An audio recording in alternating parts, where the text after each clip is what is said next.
Dr. Jonathan Hayes was more than a physician. He was a pillar of the community, a devoted family man, and someone everyone trusted with their lives. His charming smile and gentle bedside manner earned him a reputation as the doctor who could do no wrong.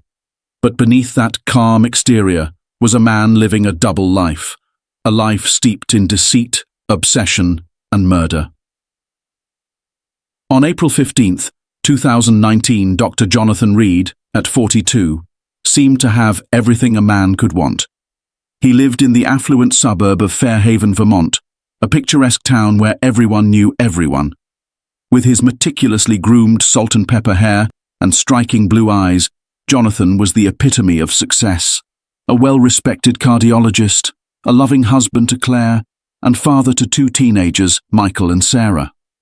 To the outside world, the Reeds were the perfect family. But beneath this polished exterior, Jonathan was bored with his perfect life, bored with the routine of his prestigious career. He longed for something to break the monotony, something that would remind him of the thrills of youth. It wasn't long before an opportunity presented itself. Emma Collins, a bright-eyed 19-year-old college student, first came into his clinic in early April. She had complained of chest pains, which Jonathan quickly determined to be anxiety-related. Still, there was something about Emma that caught his attention. Her nervous laugh, her soft curls that framed her freckled face. She looked at him with wide, trusting eyes, and for the first time in years, Jonathan felt alive. Their relationship started innocently enough, just a doctor checking in on his patient. He would ask how her anxiety was doing. She would update him on her college life. But Jonathan's texts became more personal over time. The flirtation was subtle at first, until one evening in late April, he invited Emma to dinner under the guise of offering guidance for her career aspirations. That night, after several glasses of wine, Jonathan crossed the line. Emma, feeling flattered by his attention, didn't resist. She was intoxicated not just by the alcohol, but by the idea that someone as powerful and established as Dr. Reed would be interested in her. The affair began that night, and Jonathan was exhilarated by the excitement of having a secret. On May 3, 2019. The affair with Emma was all Jonathan could think about, but it wasn't long before his appetite for excitement grew, and he sought more. Jonathan had always been admired by the women around him, and now that his moral compass had slipped, temptation was everywhere.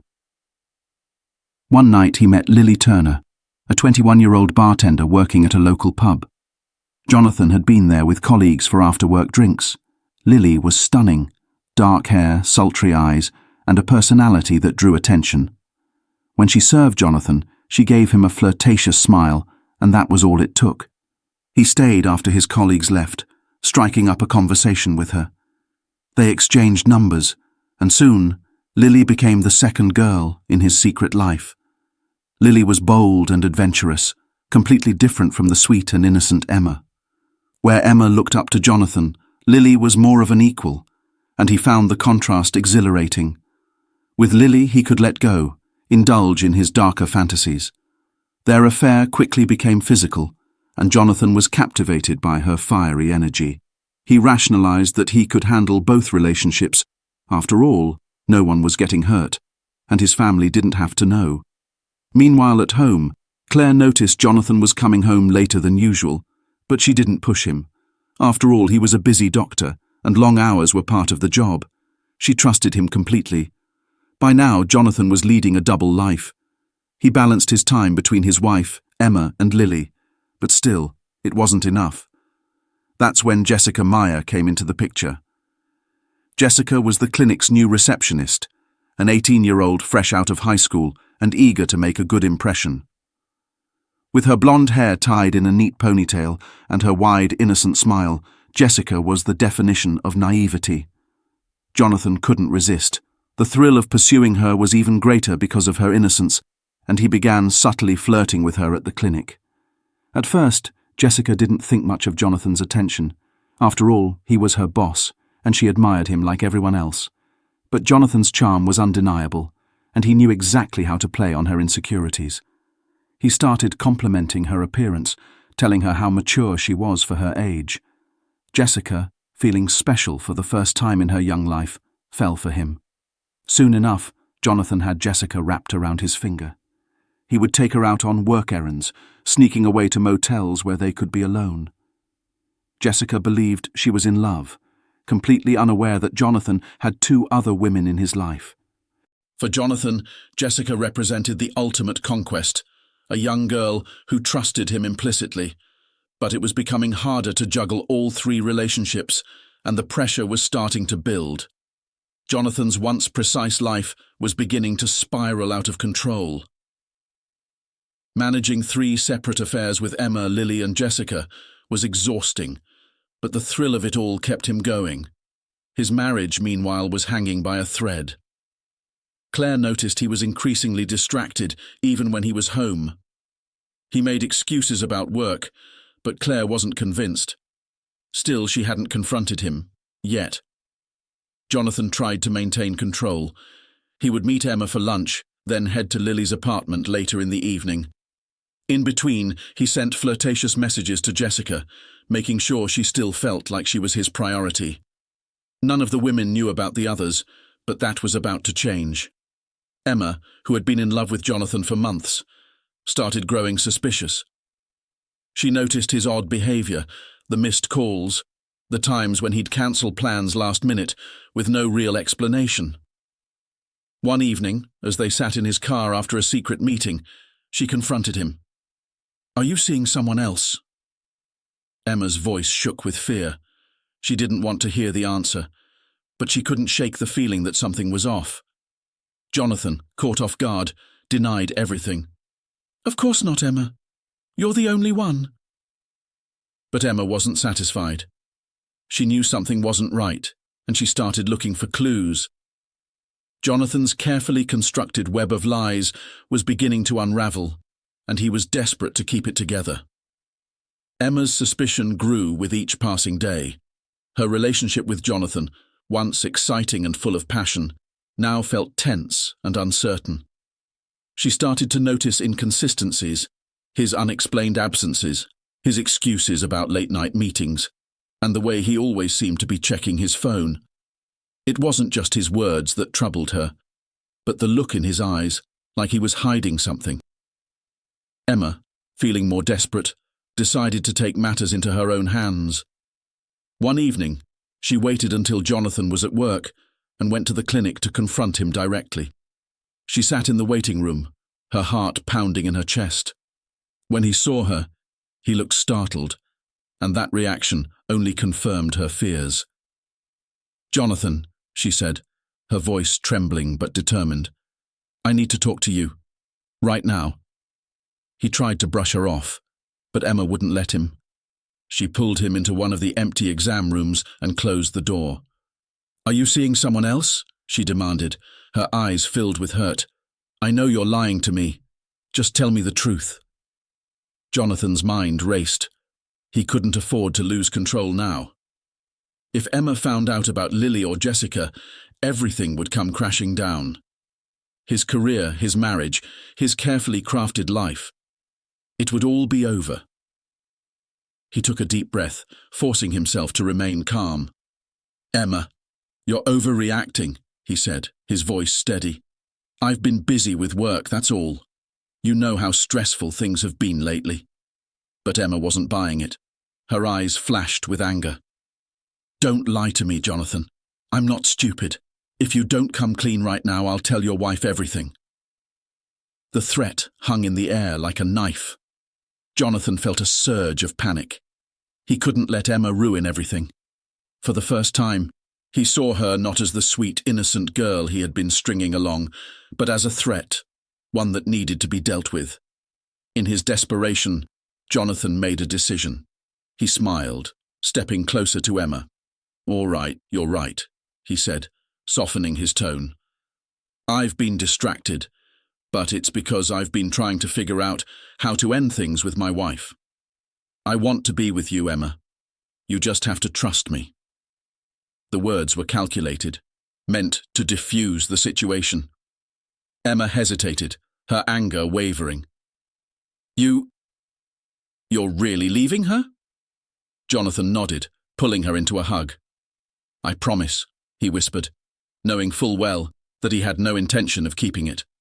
For now, Emma was pacified, but Jonathan knew he was running out of time. Emma was becoming possessive, and it wouldn't be long before she acted on her threats.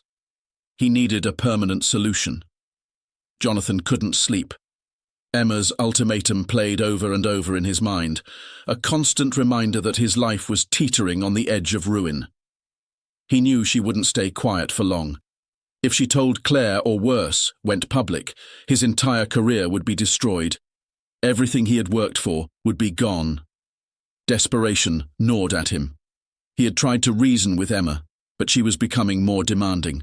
She wanted a future with him, a future he couldn't give her. The thought of losing control made his blood run cold. Jonathan was a man who thrived on control, and now it was slipping through his fingers.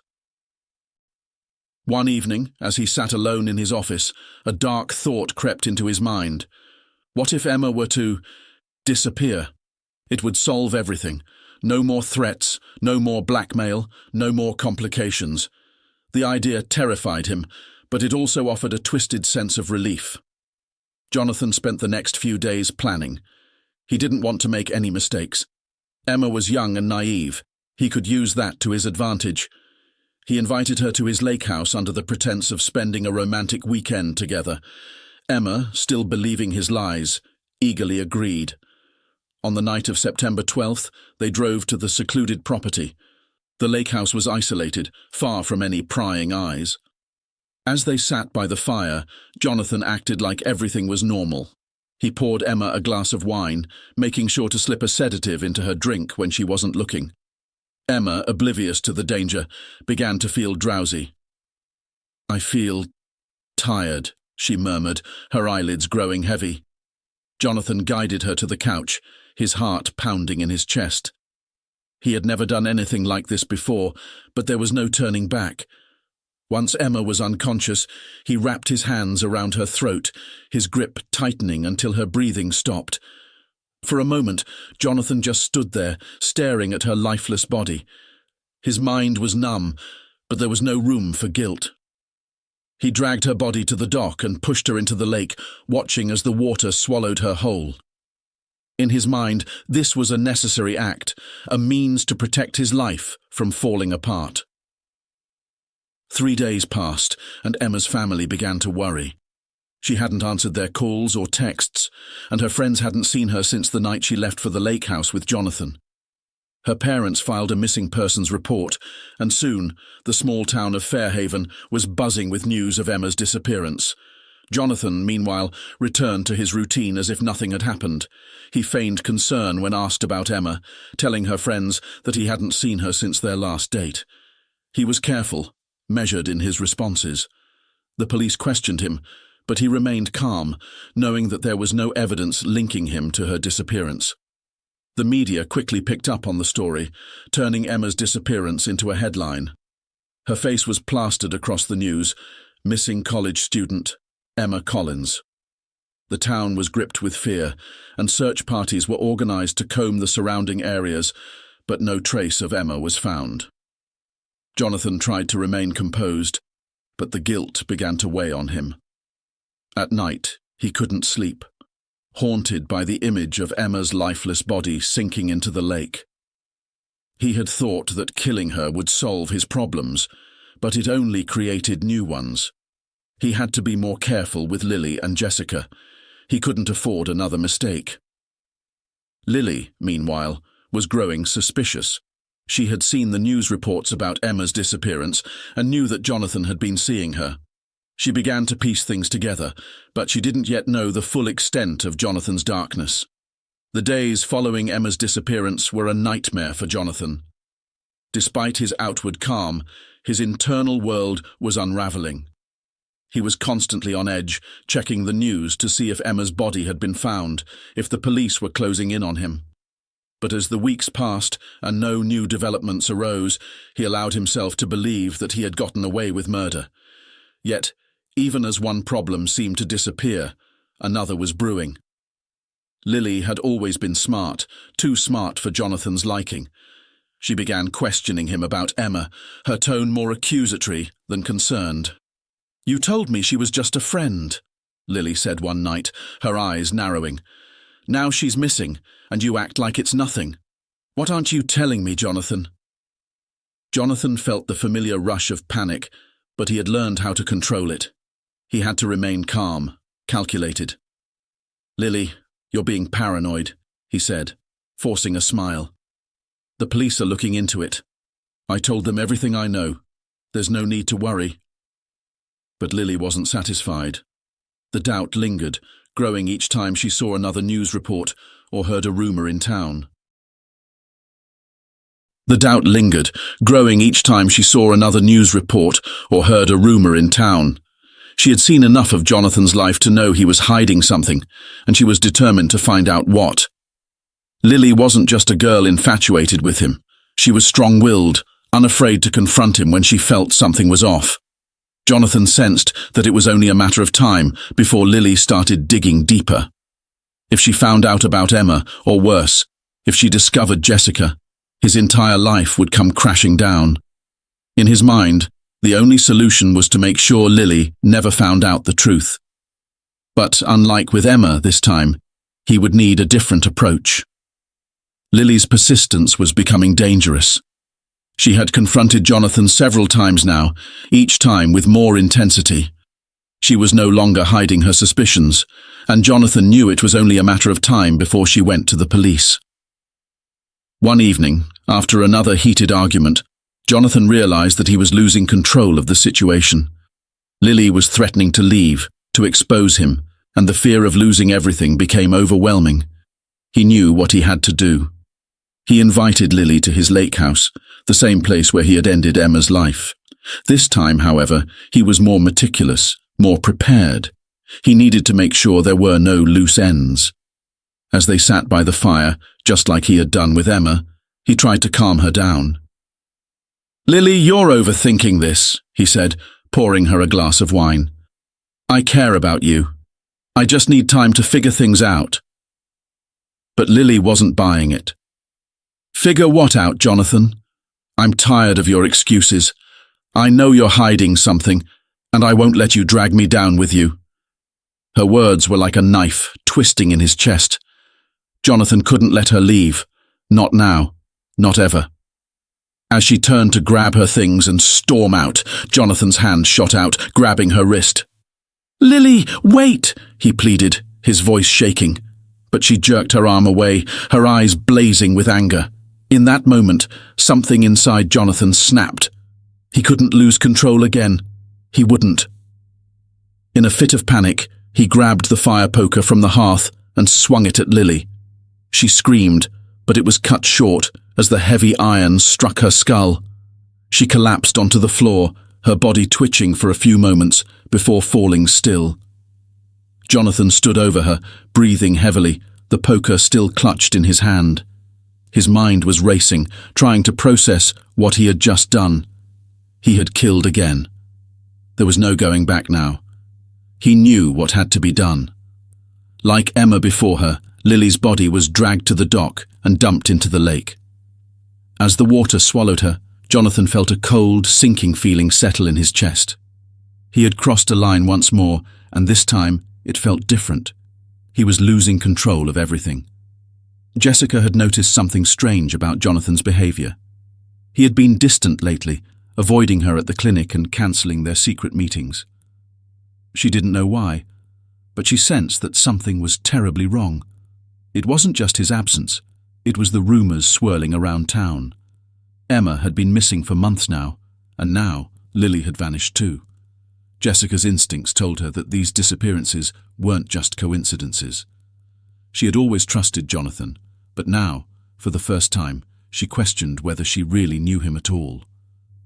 One afternoon, while Jonathan was in a meeting, Jessica snuck into his office.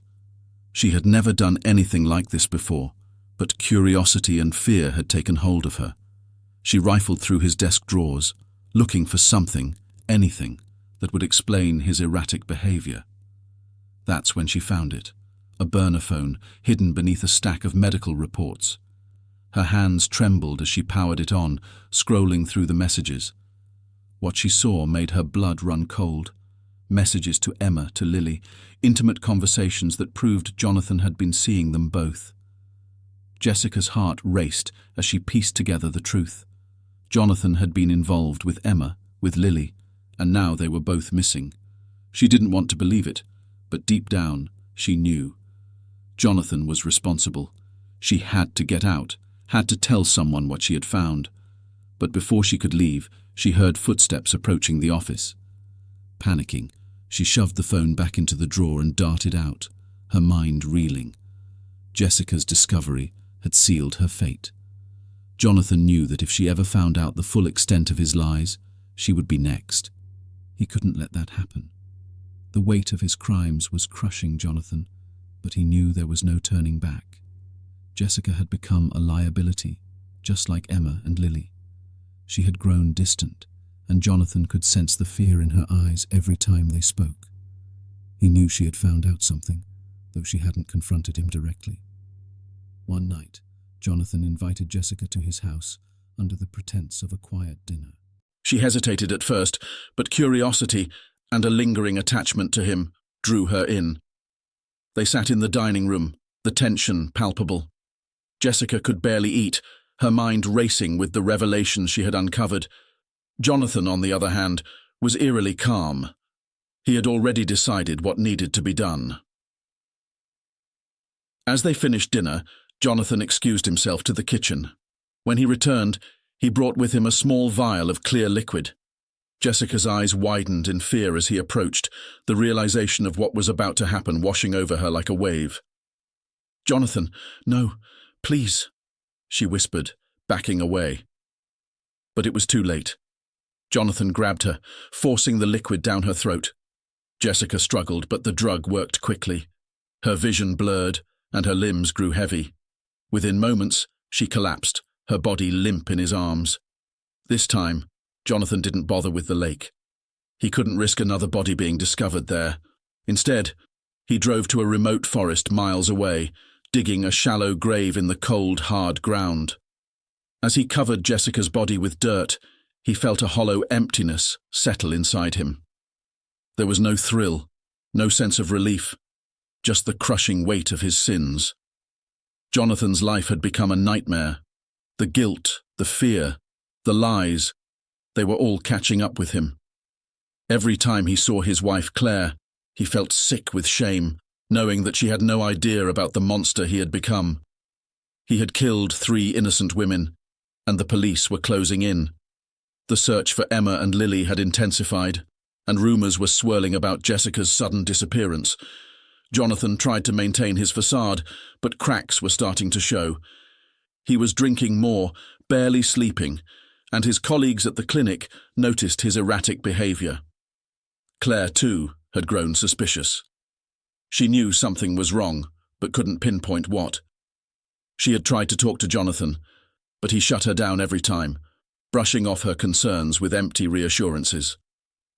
The walls were closing in, and Jonathan knew it was only a matter of time before his secret life came crashing down. He couldn't keep it up any longer. By mid-December, the pressure was mounting on Jonathan. The authorities had launched a full-scale investigation into the disappearances of Emma, Lily, and Jessica. Small-town gossip had evolved into something much darker as the community began to connect the dots, noting Jonathan's associations with all 3 missing girls. His name, once synonymous with respectability, was now whispered with suspicion. Detective Michael Carter had been assigned to the case and was methodical in his approach. He began interviewing everyone in the girls' lives, friends, family, and co-workers. Jonathan was no exception. When Carter showed up at Jonathan's clinic, the doctor tried to remain composed, but the sudden visit rattled him. He knew the investigation had finally reached his doorstep. Carter asked questions, simple at first, but Jonathan could sense the underlying tension in each one.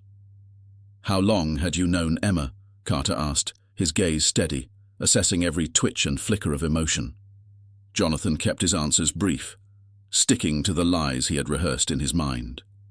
He claimed that Emma was a patient, nothing more, that he had seen her a few times for routine checkups. When Carter moved on to Lily and Jessica, Jonathan tried to maintain the same air of innocence, but Carter wasn't convinced. Something about Jonathan's demeanor felt off.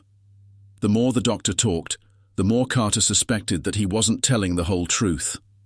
The detective had dealt with enough criminals in his career to recognize when someone was hiding something. Jonathan's hands felt clammy by the end of the interview. As Carter left, he gave Jonathan a knowing look. It was clear that this was only the beginning. Jonathan's once meticulously controlled life was crumbling around him.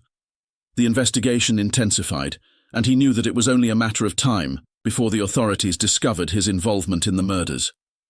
He had been careful, but the pressure of maintaining so many lies was becoming unbearable. At home, Claire's suspicions grew. She had noticed the tension between Jonathan and Detective Carter during his visit.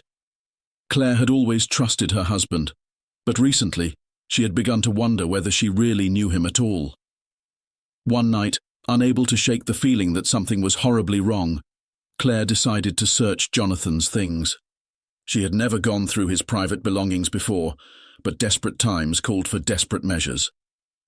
As she rummaged through his desk, she found the burner phone that Jessica had discovered weeks earlier.